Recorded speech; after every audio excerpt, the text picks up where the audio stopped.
Hi, this is Jim. Thank you for coming to my channel today. I really appreciate it. And the question that's on everyone's mind, I'm sure, is housing market crash. Is the housing market going to crash? Now, just to give you a little bit of perspective here, this channel is about business, running a business, starting a business issues. I've been involved in my own business for well over 30 years. It's also about personal finance. There's some videos there about my situation where I started with a minus 40,000 many years ago, and how I changed my life through that situation. And then of course it's about real estate. But the question today is the housing market crashing? Let's look a little bit of perspective on this. I remember a friend of mine a couple decades ago actually, probably around 2005, that we were chit-chatting as friends, and he said, Jim, you got to get into the real estate market. You got to get in there. You got to do it today. This is wonderful. The water is warm. You're going to make tons of money. You're going to become a millionaire before the end of the month. Or words like that. Not quite like that, but words like that. And I said, what are you doing? He said, well, what I did was I bought my first house with cash. He says, and then I got a mortgage on it, and I took that mortgage and I bought the second house. And he says, and by the time I bought the second house, the first house has increased by $50,000. I refinanced, I put it into the third, I refinanced the second, put it into the fourth, I refinanced, and he went on and on and on about refinancing and everything else. And I said, man, that's a lot of work. I said, what type of loans are you getting? He goes, I'm getting interest-free adjustable rate mortgages. He says, and I'm paying the minimum amount of money. I'm getting them rented immediately, and I am just turning the cash left and right. This is like a cash machine, just printing out dollars for me. And he said, Jim, you got to do it. And I said, I am not ready to do that yet. I don't have that taste for for excitement and venture and risk that you have. I said, I think I'll just study the market some more before I do anything like that. And I said to my friends, I said, you're just, the way this little house of cards you're building, I said, I think it's a house of cards, it's going to fail. And then I said, because you assume that everything is going to remain the same. And I said, the one thing in life and in business and everything else in life is that everything changes all the time. That's the principle. So wherever you're at, anywhere in history, everything changes all the time. That's what you should rely on. And I said, you might be at that tipping point that you have so many houses out there at such high interest, not high interest rates, but high risk, that if you lose one, all the rest will go down the hill. And sure enough, that's what happened. They all kind of, he lost. We had that housing crisis, housing crash. We had that housing crash, and he lost everything in that housing crash. I think he had to go bankrupt, and he lost his original deposit, everything else in all these homes. And it's sad. He was a nice guy. But it was too risky for me, and my principle is everything changes all the time, so I knew that was going to change. They weren't consistently ever going to go up constantly, 10, 20, 30% a year or more. I don't know what it was. You can look it up yourself. That wasn't going to happen. There was going to be a point to where it turns around and comes down. And housing prices really stay steady over the decades if you average them out. They really come out to like 3 or 4% every year and everything else, and that's fantastic. I don't look at the value of the house as much as the value that it delivers to a renter, and how much that renter is reasonably willing to pay to live in that house.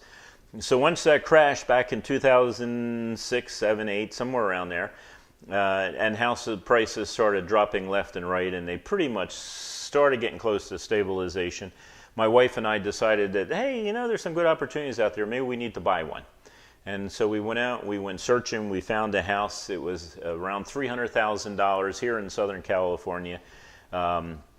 Today, it would be a steal at $800,000. So I bought it for $300,000. rented it out. It's been under contract ever since I bought it back in 2008.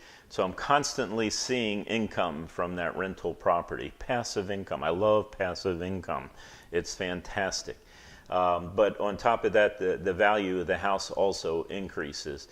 That is not that big of a deal to me. It's how much is that passive income going to be. So we're in a situation now where houses are starting to drop, seriously drop in prices. I've been following this one house, thought about this beautiful house way out in central Texas. It has a lot of land on it and all, but it's just way too much. I wasn't going to spend anywhere near that. But I got a notice the other day that the price had changed $50,000. They dropped it. The owners dropped $50,000. So, you know, that's a pretty nice drop. I don't know if I'm going to buy it anyway, but to make a long story short, it's starting to crash. And the reason why is because of interest rates. Interest rates are increasing, or almost doubled recently compared to what they were. Now, it's sad to say that means there's a lot of people that can't afford to buy a house now because the payments would be too high. They couldn't qualify for it or whatever. So there's less people interested in buying houses. That's first of all. Secondly, those who bought a house a year ago are now looking at the value of their house dropping, and if they have to sell it, they're going to have a hard time selling that house. So there's some stress in the market right now, and it's probably going to continue for some time. Now, the interest rates, you might argue differently than me on this, but interest rates are much too low for too long of a time. And that's one of about a handful of reasons why we have some serious inflation today, is because of interest rates on mortgage. It's because of the Fed. In my opinion, every recession we have is because of the federal government, in particular, the Federal Reserve. But that's for another video where I can explain it. But to make a long story short, the decline of the value of homes in most markets have already started. Now, the way I see it is, the way I always learned it, is that in every advantage there's a disadvantage, and in every disadvantage there is an advantage. You got to find the advantage and the disadvantage. So even though interest rates are rising, which naturally means that the value of the homes are going to start dropping. So if these, you know, what they can get for the homes, what you can be sold for, and it's already started as I explained. So I am not ready to buy a house yet, even though I'll keep my ear to the ground to see what's going on in the value of houses. And I'm going to keep my resources dry to make sure I'm ready when I think that the values have dropped to the level that they need to be. I have a friend that's involved in real estate his whole life, and he asked me a question the other day when he heard my reasoning that I'm going to wait longer. And he said, well, when are you going to jump back in? And I told him, I said, you got to watch about trying to catch a falling knife. You're going to get cut.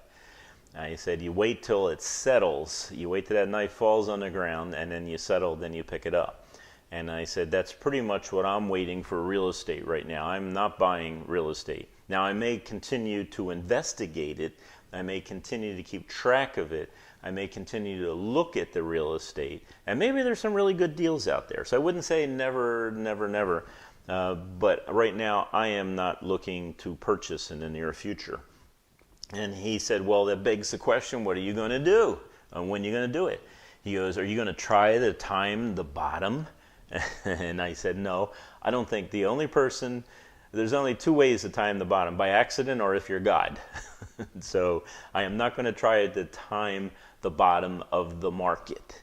What I'm going to try to do is when it gets to that point to where the value of the home makes sense for investing, can I turn a profit on it, even if the rent is less a year from now than what I could get today? So I'm looking for the value of the property to drop to that point to where it becomes a good investment. And remember, if you're, well, maybe you don't deal with things this way, but me as an investor, I am not looking for the value of the house to go up. I'm looking for the passive income to go up. There is a difference between the two.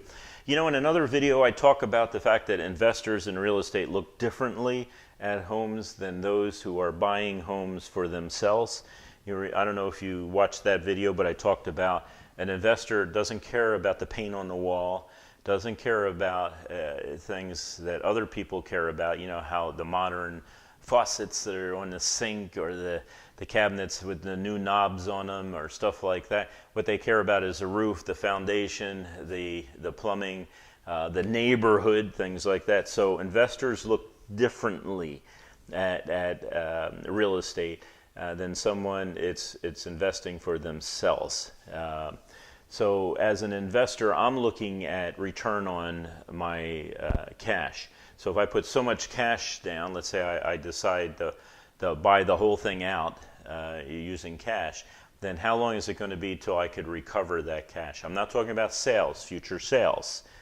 That's a homeowner looks at that. My house value has gone up $100,000 in the last 5 years. Well, is that $100,000 in your pocket?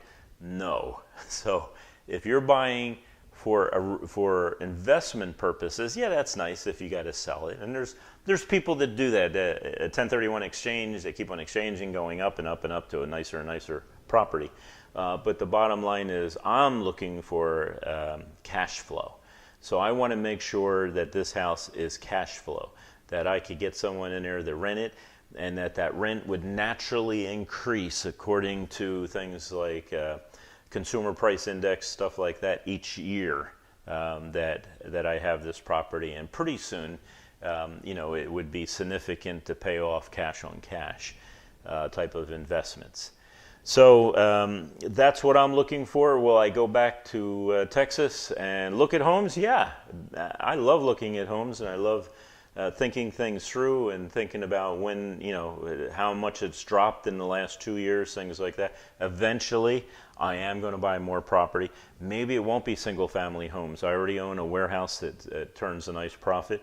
That's possible. You know, there might be other retail buildings that could turn a nice profit, even though I think it's a little sketchy right now because small businesses, I think, have been picked on by the government compared to big business. But that's for another video. So you know, I'll consider that. I'm going to look at some land, things like that, to see if there's some value in owning land. They got the thing called an ag exempt, where you pay very little taxes on real estate land, you know, the land purchase. And then you can rent out the land to cattle people or to people that like to grow grass and then harvest the grass. And that can make you a profit also. And it's nice to own land because they're not making any more of it.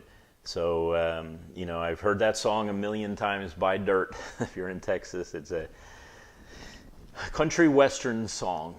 It says Buy Dirt, and that might be a possibility. But the bottom line is whatever I purchase has to have a return on the investment, and is not done with emotions. It's not done with, oh, it's so beautiful, it's so pretty, you know, oh, the colors on the wall. Or so. Anyway, I'm pushing it too far. But I do think there's going to be a housing crash. I think the better word is there's going to be a housing correction. I don't know if it's going to correct all the way back to where it was before the housing boom in Texas. And of course, Texas is the only place I've been investigating for the last 4 or 5 years. So is it a crash? I don't think so. It might be just an adjustment. And I know one thing, it's going to be an opportunity for those who are investing or wanting to buy new homes. So now's not the time to buy, in my opinion. I'm not going to be buying here in the near future.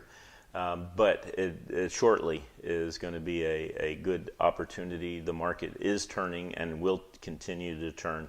And if you're an investor, save your money, because it's getting to the point to where there's going to be some decent deals out there. Again, thank you for watching. I appreciate it. Give me a thumbs up, and also please subscribe if you like this type of information. You have a wonderful day.